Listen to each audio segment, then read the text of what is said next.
चलिए हम लोग बात करते हैं। आज नया टॉपिक स्टार्ट करने वाले हैं जो कि आपका परसेंटेज से रिलेटेड है, profit and loss.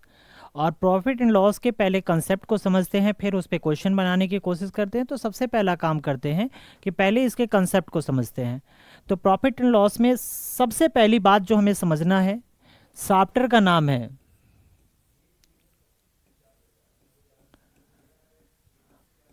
Profit and loss.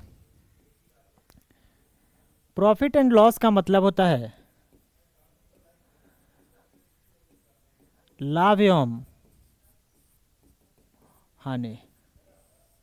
Profit and loss का मतलब होता है लाभ और हानि। अब ये प्रॉफिट और लॉस होता कहाँ है, आता कहाँ से है, काम कैसे करेंगे? तो सबसे पहले हम इसमें समझते हैं कि कॉस्ट प्राइस के बारे में। कॉस्ट प्राइस जिसको हम लोग बोलते हैं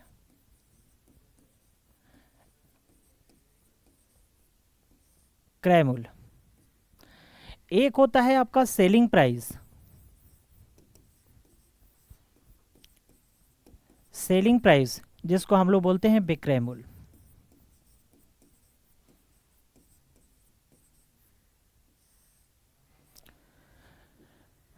उसके बाद अगर हम बात करें इस टॉपिक में, तो हमें जानना है प्रॉफिट के बारे में जिसको हम लोग बोलते हैं लाभ। उसके बाद हमें जानना है लॉस के बारे में जिसे हम बोलते हैं हानि। फिर हमें जानना है प्रॉफिट परसेंट के बारे में, प्रॉफिट परसेंट जिसको हम लोग बोलते हैं प्रतिशत लाभ।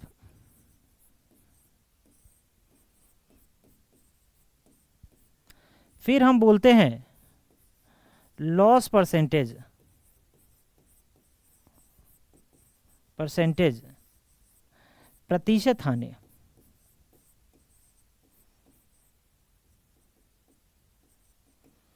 प्रतिशत हानि। अब इस पूरे चैप्टर के दौरान इतनी चीज़ों को पढ़ना है, और इतनी बातें अगर आपको समझ में आ गई तो पूरे चैप्टर पे आपका कमांड हो जाएगा। फिर क्वेश्चन भी बनाइएगा तो बहुत स्मूथली, बहुत आराम से बनेगा। सबसे पहले हम लोग बात करते हैं कि कॉस्ट प्राइस होता क्या है ना। तो एक बात को समझिएगा, कॉस्ट प्राइस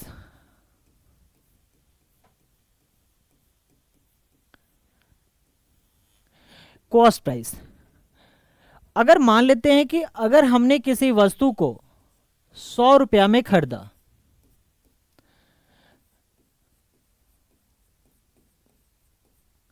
क्या किया, 100 रुपया में खरीदा, तो ये आपका क्या हो गया, कॉस्ट प्राइस हो गया। सेलिंग प्राइस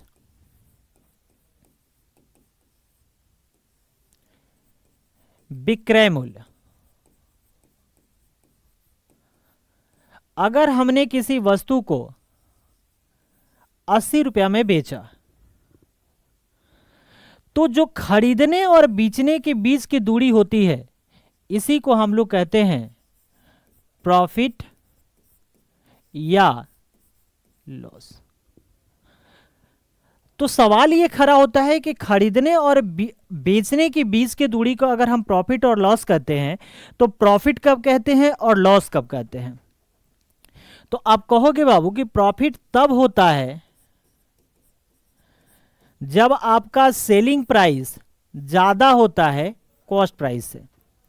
मतलब 100 रुपए की सामान है, अगर उसे 120 रुपए में आप बेच रहे हो तो आपको प्रॉफिट होगा। 500 की सामान है, उसे 800 में बेच रहे हो तो आपको प्रॉफिट होगा। 2000 की सामान है, उसे 4000 में बेच रहे हो तो आपको प्रॉफिट होगा। होगा कि नहीं? तो प्रॉफिट इक्वल टू होता है एसपी माइनस सीपी। लेकिन सवाल ये खड़ा है कि अगर हमें लॉस के बारे में जानना है तो लॉस कब होता है?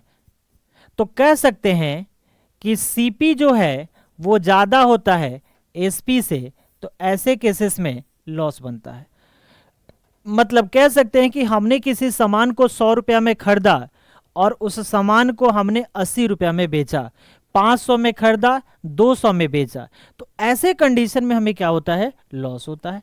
और ये बेसिकली आप बचपन से इस बातों को जान रहे हैं।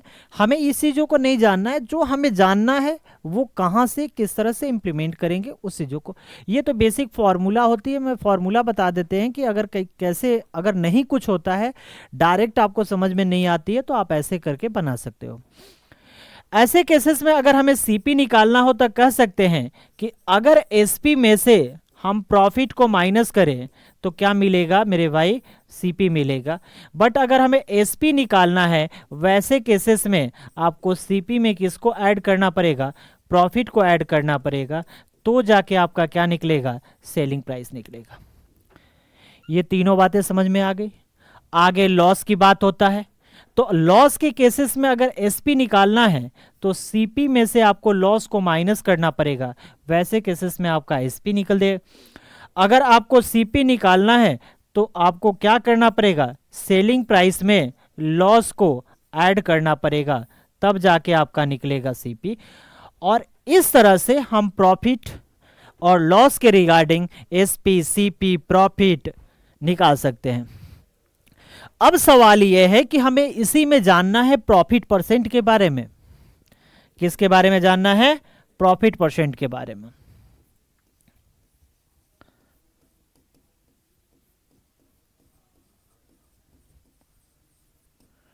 प्रॉफिट परसेंट, तो प्रॉफिट परसेंट क्या है भाई, समझो।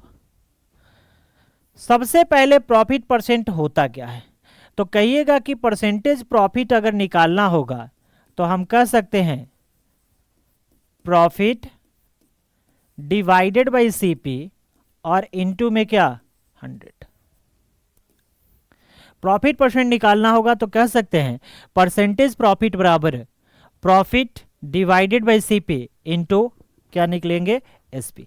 बट अगर इसी परसेंटेज प्रॉफिट को लिखना होगा तो कभी कभी देखते हैं कि प्रॉफिट होता क्या है, तो कहते होंगे कि सर अगर सेलिंग प्राइस में से आप कॉस्ट प्राइस को घटा दीजिए तो प्रॉफिट होता है, डिवाइडेड बाय सेलिंग प्राइस और इनटू में क्या, 100।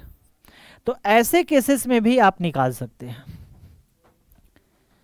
समझ में आया। बात होती है अगर लॉस परसेंटेज की,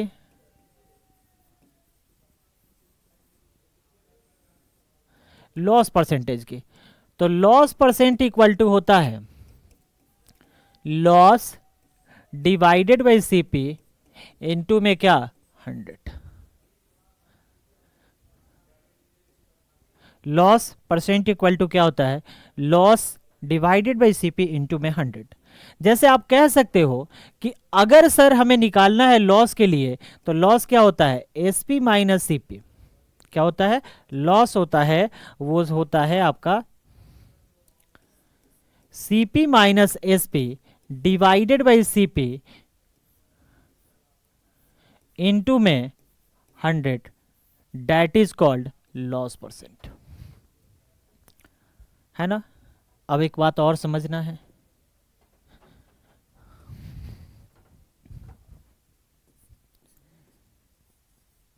इन केस ऑफ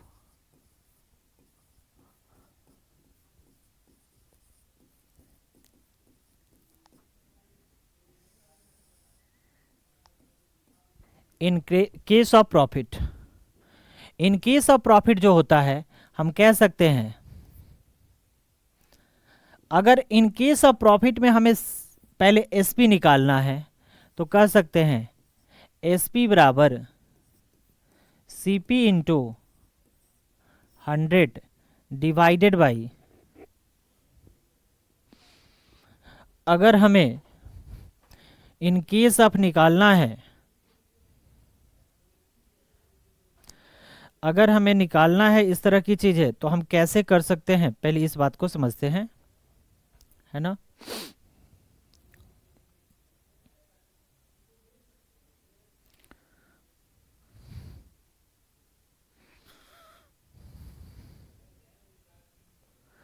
अगर हमें एसपी निकालना है तो क्या लिखेंगे, सीपी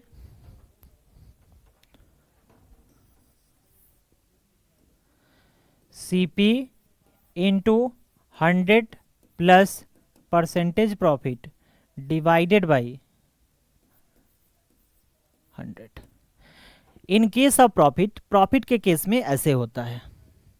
अगर इसी प्रॉफिट के केस में हमें सीपी निकालना है तो हम कह सकते हैं कि सीपी बराबर जो होगा वो होगा आपका SP into 100 divided by 100 plus percentage profit.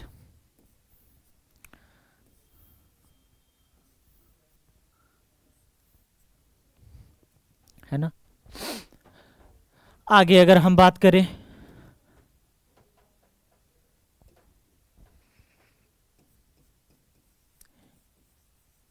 In case of loss, loss की स्थिति में क्या करते हैं, तो लॉस की स्थिति में अगर हमें एसपी निकालना है तो लिख सकते हैं SP equal to CP into 100 minus percentage profit divided by 100। और यहाँ पे परसेंटेज प्रॉफिट नहीं होगा मेरे भाई, क्या होगा, लॉस परसेंट होगा। इसी तरह से अगर हमें सीपी निकालना है तो कह सकते हैं SP into 100 divided by 100 minus loss percent.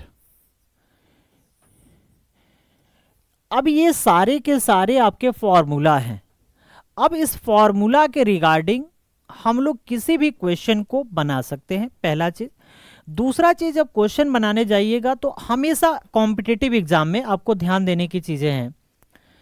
Competition के एग्जाम में सबसे पहला जो होना चाहिए, क्वेश्चन बनाने के लिए आपके पास स्मार्ट अप्रोच होना चाहिए। अगर आपके पास स्मार्ट अप्रोच नहीं है तो फिर जनरल कंपटीशन की पढ़ाई करना बेकार है, पहला चीज। अगर स्मार्ट अप्रोच से क्वेश्चन को बना रहे हैं तभी जाके आप 1 घंटे के पेपर में क्वेश्चंस को बहुत आराम से बना सकते हैं, नहीं तो पता चलेगा कि 10 से 15 क्वेश्चन मैथ्स के बनाते बनाते आपका 30 से 35 मिनट खत्म हो गया और फिर बाकी सेक्शन के लिए आपको टाइम नहीं बचा। तो सबसे पहला काम होता है कि आपके पास स्मार्ट अप्रोच होना चाहिए। दूसरी बात यह होती है कि अपने अंडरस्टैंडिंग को उस लेवल पे जाना चाहिए जहां तक आप समझ सकते हैं। जैसे कैलकुलेशन, कुछ ऐसी कैलकुलेशन होती है जो आपको वहीं पे एट ए टाइम सोचना पड़ेगा, लिखना नहीं पड़ेगा।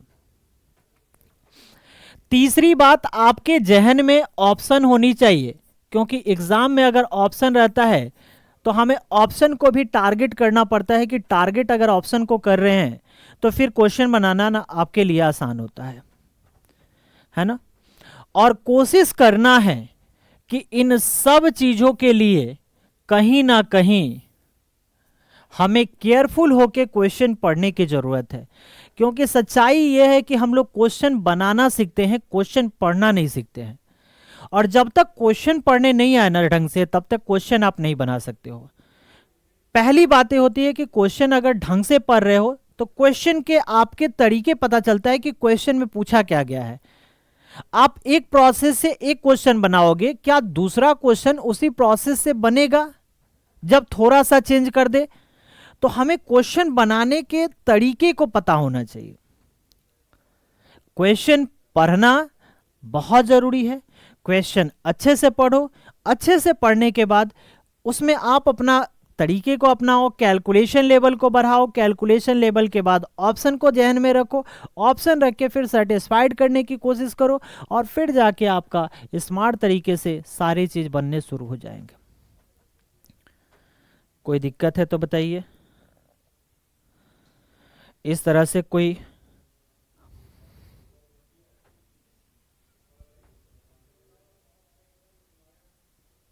है ना, इतनी बातें समझ में आ गई? कोई दिक्कत है तो बताइए। नहीं है, आगे बढ़ते हैं। इसी चैप्टर का ना एक और चैप्टर है, इसमें जो इंक्लूडेड है प्रॉफिट लॉस एंड डिस्काउंट। तो एक चैप्टर है इसमें डिस्काउंट, इसके बारे में भी समझा देते हैं और तब आते हैं क्वेश्चन पे। डिस्काउंट का मतलब होता है छूट या बटा। डिस्काउंट का मतलब होता है छूट या बटा। अब ये छूट और बटा क्या है? डिस्काउंट कब होता है? तो डिस्काउंट के केस में आपको दो बातें समझना है।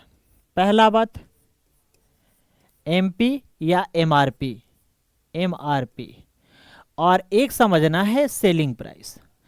मार्केट प्राइस और सेलिंग प्राइस के बीच के डिफरेंस को ही, किसके, मार्केट प्राइस और सेलिंग प्राइस के बीच के डिफरेंस को ही हम लोग डिस्काउंट कहते हैं। इसीलिए आप कहीं जाते हैं दुकान में कोई चीज परचेज करने के लिए, तो आपको जो उस पे एमआरपी लिखा रहता है उसी पे आपको 5%, 10%, 15%, 20%, जो भी चीजें हैं उस पे आपको डिस्काउंट मिलता है। तो आप कह सकते हैं कि सर डिस्काउंट अगर मिलता है तो हम डिस्काउंट बराबर क्या कह सकते हैं, यहां से फॉर्मूला क्रिएट होगा। तो कहिएगा कि डिस्काउंट बराबर होता है MRP minus selling price. Discount क्या होता है, तो मार्केट रिटेल प्राइस में से अगर सेलिंग प्राइस को हम घटा देते हैं तो यही मेरा क्या होता है, डिस्काउंट होता है। बट अगर कोई पूछे कि डिस्काउंट परसेंट क्या होता है,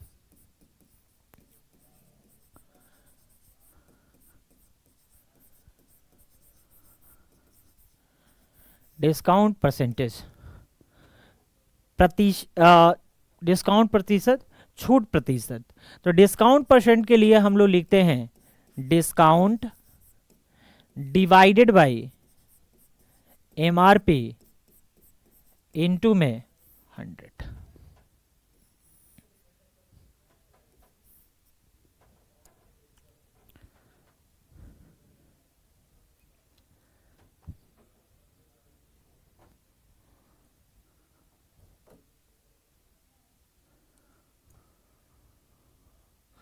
समझ में ये बात आई?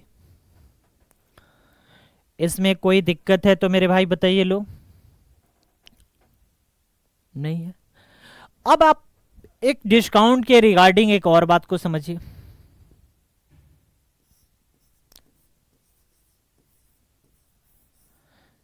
बाय वन गेट वन,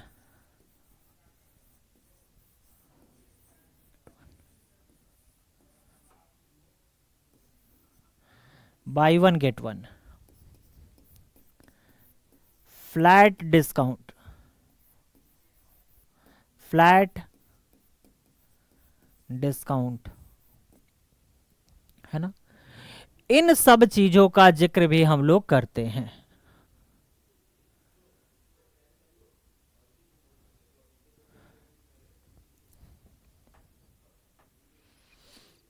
कोई दिक्कत है? यहां तक कोई दिक्कत है कि नहीं को तो बताइए। किसी भी बच्चे को यहां तक कोई दिक्कत है तो मेरे भाई बता दो। यहां तक में किसी भी बच्चे को कोई दिक्कत है तो एक बार बताइएगा। लो,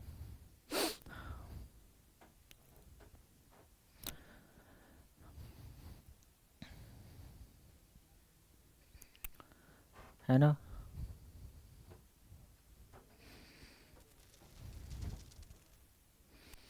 चलो, cost price, selling price, profit loss, profit percent, loss percent, फिर कॉस्ट प्राइस और सेलिंग प्राइस के डिफरेंस को प्रॉफिट और लॉस कहते हैं। आगे हमने प्रॉफिट निकालने की तरीका को बताया कि सेलिंग प्राइस में से कॉस्ट प्राइस को घटा देते हैं तो प्रॉफिट होता है। कॉस्ट प्राइस निकालना है तो सेलिंग प्राइस में से प्रॉफिट को घटा देते हैं तो कॉस्ट प्राइस, सेलिंग प्राइस निकालना है तो कॉस्ट प्राइस में से प्रॉफिट को जोड़ देते हैं तो हमें क्या निकल जाता है, सेलिंग प्राइस निकल जाता है।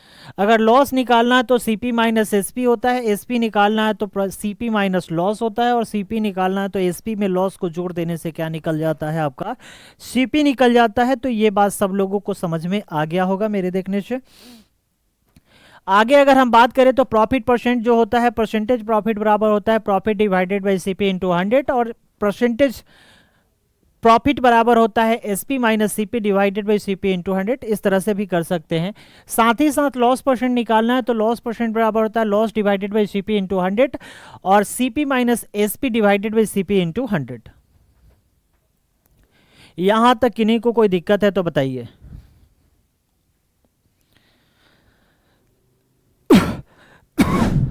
आगे हम लोगों ने सीखा कि अगर इन केस ऑफ प्रॉफिट अगर निकालना होगा एसपी तो हम क्या कहेंगे, जब आपको सीपी दिया होगा तो CP into 100 plus percentage profit divided by 100 या सीपी इक्वल टू कर सकते हैं SP into 100 divided by 100% percentage profit. In case of SP, in case of loss SP निकालना होगा तो CP into 100 minus loss percent divided by 100, या CP निकालना होगा तो कह सकते हैं SP into 100 divided by 100 minus percentage profit. अब इसके बाद हमने आपको डिस्काउंट के बारे में थोड़ी सी बात बताई थी कि डिस्काउंट होता क्या है। तो एमआरपी में से जब सेलिंग प्राइस को घटाते हैं तो डिस्काउंट मिलता है। साथ ही साथ अगर आप डिस्काउंट परसेंट निकालना चाहते हैं तो डिस्काउंट डिवाइडेड बाई आप क्या कर सकते हैं, एमआरपी इंटू 100 कर सकते हैं। इसी में आपको पढ़ना है कि बाई वन गेट वन की मामला क्या होती है, फ्लैट डिस्काउंट क्या होता है, इन सारी चीज़ों के, सक्सेसिव डिस्काउंट क्या होता है, सिंगल डिस्काउंट क्या होता है, इक्विवेलेंट डिस्काउंट क्या होता है। तो इन सब चीज़ों के बारे में हम लोग आराम से पढ़ेंगे, है ना। Successive discount, equivalent discount, single discount, इन सब चीजों के बारे में हम लोग पढ़ेंगे, है ना। चलो भाई आते हैं क्वेश्चन पे, समझते हैं।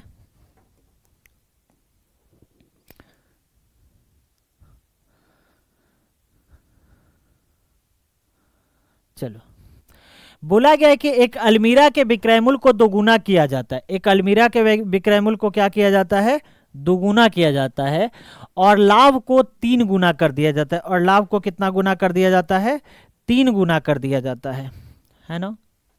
प्रारंभिक लाभ प्रतिशत ज्ञात करना है कि प्रारंभ में कितना लाभ प्रतिशत था, ये हमें बताना है ना। यहीं पे क्वेश्चन समझ में आ गया कि देखो कितना मजेदार क्वेश्चन पूछा गया। एक अलमीरा के विक्रय मूल्य को दुगुना कर देते हैं। मान लो कि अगर आपके पास ये 1 है तो ये 2 हो गया। किसको, विक्रय मूल्य को, मतलब सेलिंग प्राइस को। फिर बोला गया कि उसके प्रॉफिट को 3 गुना किया जाता है। तो प्रॉफिट जो अगर ये 1 है तो ये 3 है। अब इसके साथ x लगा लेते हैं, इसके साथ x लगा लेते हैं, इसके साथ y लगा लेते हैं और इसके साथ y लगा लेते हैं। क्वेश्चन यहीं पे खत्म हो गया कि इधर वाला को जोड़ देंगे तो कॉस्ट प्राइस निकल जाएगा, घटा देंगे तो x माइनस वाई, और इधर वाला को घटा देंगे तो क्या मिलेगा, 2x माइनस 3y मिलेगा कि नहीं, 2x माइनस 3y। अब 3y को इधर लाएंगे तो 2y होगा, ये इधर जाएगा तो x हो जाएगा। तो 2y equal to x, 2y equal to x, तो x by y equal to कितना हो जाएगा, 2/1। और x बाई वाई की वैल्यू जब आपके पास 2/1 आता है तो देखिए तो यहाँ कितने रुपए का है अंतर, 1 रुपये का। तो मेरा सेलिंग प्राइस भी 1 रुपये का है। तो हम कह सकते हैं 1/1 इंटू सीपी भी मेरा 1 रुपया है, तो 1/1 इंटू 100 यानी कितना परसेंट हो जाएगा, 100% हो जाएगा। और देखो यहाँ 100% है।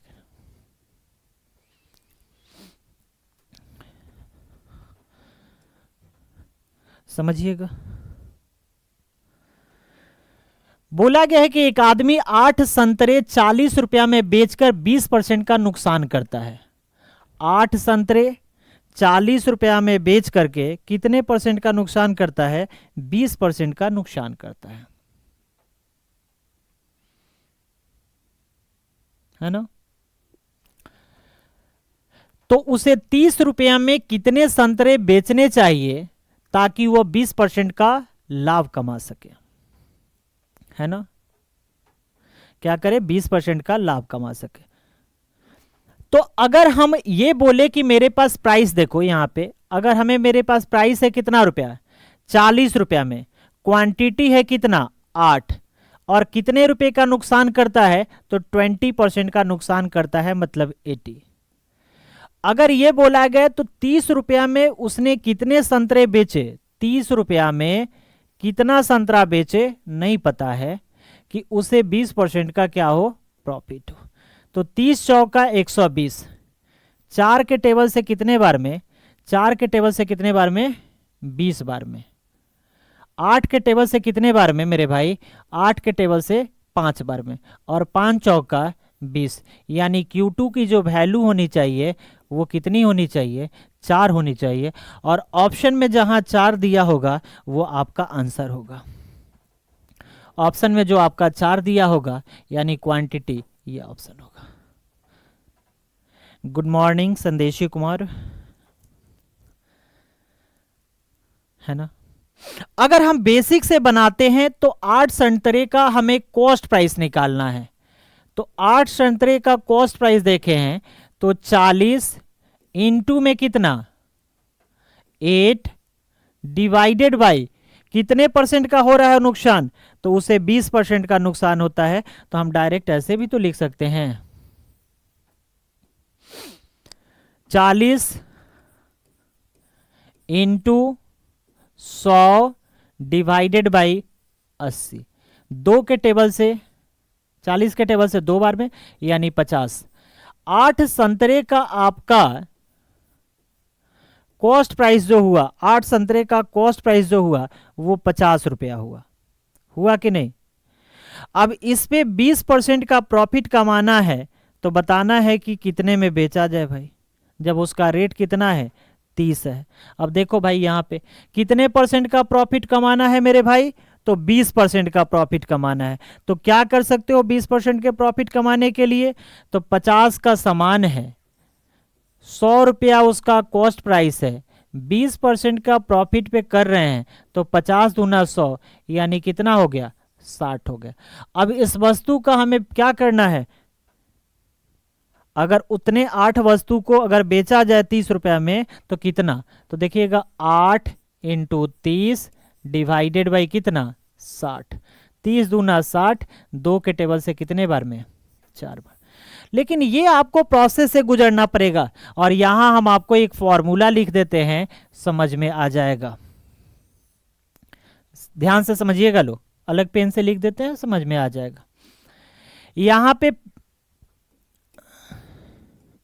ये आपका P1 है divided by Q1 into 100 plus minus P1 या L1, ठीक है,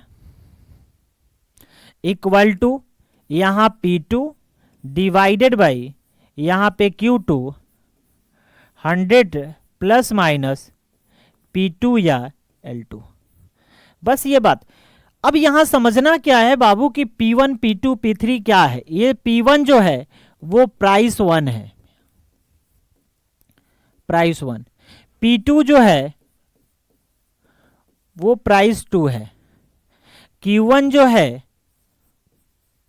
क्वांटिटी 1 है। Q2 जो है क्वांटिटी 2 है। P1 जो है प्रॉफिट होगा पहला, P2 जो है वो प्रॉफिट 2 होगा, L2 जो है लॉस 2 होगा, और L1 जो है वो लॉस 1 होगा। अब प्लस माइनस कब होगा? तो जब प्रॉफिट होगा तो प्लस करके लिख दीजिएगा, और जब लॉस होगा तो क्या कीजिएगा? माइनस करके लिख दीजिएगा। बस यहीं से सारा चीज खत्म हो जाएगा। समझ में आया?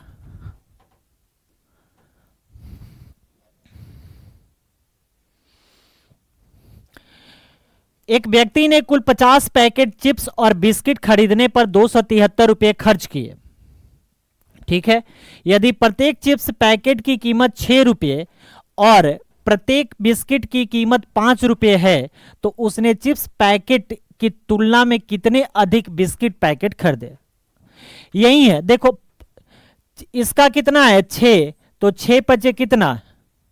30, तो 300 हो गया। इसका कितना है मेरे भाई? 5, तो 5 5 जा कितना? 250, तो ये बिस्किट हो गया। दोनों के लिए उसने जो कंबाइंड एवरेज खर्च किया वो कितना किया? 273।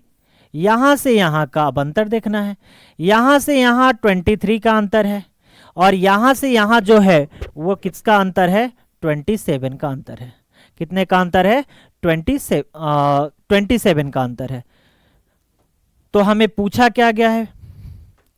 वो हमें पूछा क्या गया है, तो कितना अधिक खरीदा, तो ये बात बता देना है। तो देखो यहां से यहां कितने का अंतर है, 4 का। टोटल 50 पैकेट खरीदे हैं तो अंतर भी तो 4 का होना चाहिए। क्या होना चाहिए, अंतर भी तो 4 का होना चाहिए। तो बस यही है कि यहां जब अंतर 4 का है तो 4 पैकेट और के अधिक खरीदा होगा। देखो क्वेश्चन देख के नहीं डरना है कि इतना बड़ा क्वेश्चन है, क्वेश्चन आसान होता है, लोग डरवाते हैं, बच्चे कहते हैं बहुत टफ क्वेश्चन था। ऐसा कुछ नहीं है मेरे भाई, अगर क्वेश्चन बनाओगे तो तुम्हारे लिए आसान होगा, क्वेश्चन नहीं बनाइएगा टफ होगा। समझते हैं।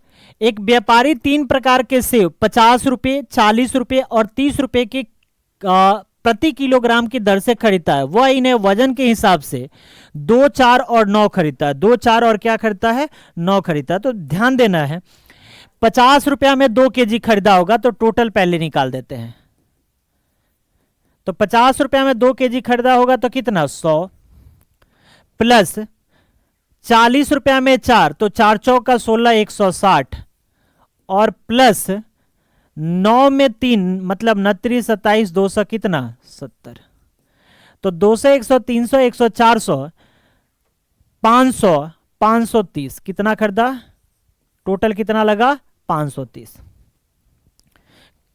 फिर बोला गया कि उस पे 30% क्या किया इन्होंने, और 30% के लाभ पर बेच दिया, 30% के।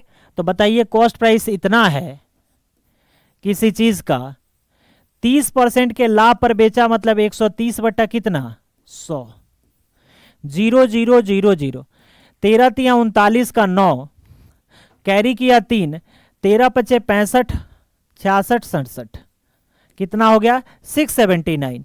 तो मिश्रित किस्म के सेब को वह किस कीमत पर बेचता, तो मिश्रित देखिए 4, 2, 6 और 9, 15, तो 679 डिवाइडेड बाई कितना 15। देख लीजिए मिश्रित का 679 डिवाइडेड बाई 15, 15 चौका 60, 15 पचे 75 यानी 45 के रेंज में कहीं है। तो 45 के रेंज में एक ही जगह ऑप्शन है, यहां इसको लगा लेंगे।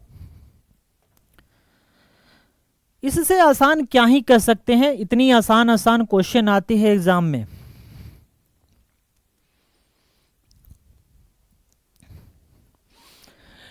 एक निर्माता को 10% लाभ होता है, थोक विक्रेता को 15% का लाभ होता है और खुदरा विक्रेता को 25% का लाभ होता है। तो वह एक टेबल की उत्पादन लागत जिसकी खुदरा कीमत 1265 रुपया है तो क्या होगी, है ना, यही बोला गया है।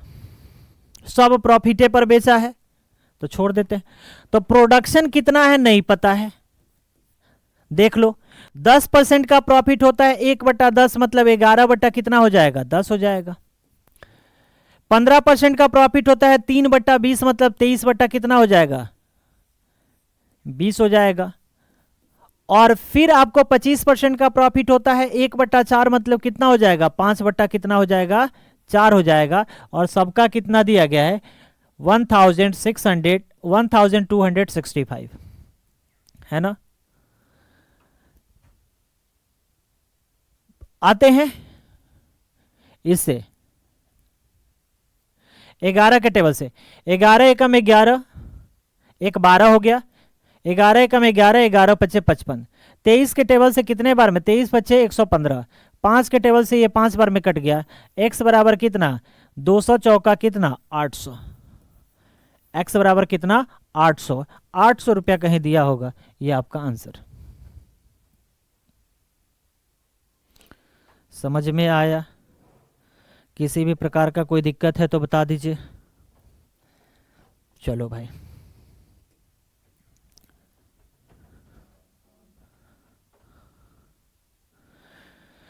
मनीष ने एक इलेक्ट्रॉनिक गैजेट को एमआरपी पर 25% की छूट पर खरीदता है। उसने 18,006 रुपये में बेचकर 600 रुपये का लाभ कमाता है। तो इलेक्ट्रॉनिक गैजेट की अंकित मूल्य बताना है, हमें क्या बताना है अंकित मूल्य बताना है। तो बताइए 18,600 में 600 का प्रॉफिट कमाया तो उसका कितना हुआ 1800 हुआ कि नहीं। और 1800 25% की छूट पर 25% का फ्रैक्शनल वैल्यू होता है 1/4, मतलब 3/4 निकाल देते हैं डायरेक्ट। तो कह सकते हैं 18,000 डिवाइडेड बाई 4 बट्टा कितना 3, 3 के टेबल से 3 छक 18, 6 चौका कितना 24, यानी 6 चौका कितना 24,000। तो उसका जो एमआरपी लिखा होगा, अंकित मूल्य लिखा होगा, वो 24,000 लिखा होगा। गुड बाबू, समझ में आ रहा है ना? कोई दिक्कत नहीं है ना? बताइएगा लोग, अगर नहीं आएगा तो जरूर पूछिएगा लोग। इससे क्या होता है कि हम भी रुक के बताएंगे, है ना? आप लोगों का कमेंट वगैरह आते रहता है, कोई प्रॉब्लम है तो जरूर पूछिएगा लोग। उसके बाद भी नहीं समझ से आता है, नंबर लीजिए यहाँ का, फ़ोन कीजिए, समझ रहे हैं ना? सीखने की अगर जुनून है तो सिखाने के लिए हम तैयार हैं, है कि नहीं? कोई दिक्कत? समझ में आ गया? चलिए, तो बाकी मिलते हैं नेक्स्ट क्लास में, तब तक के लिए बाय बाय।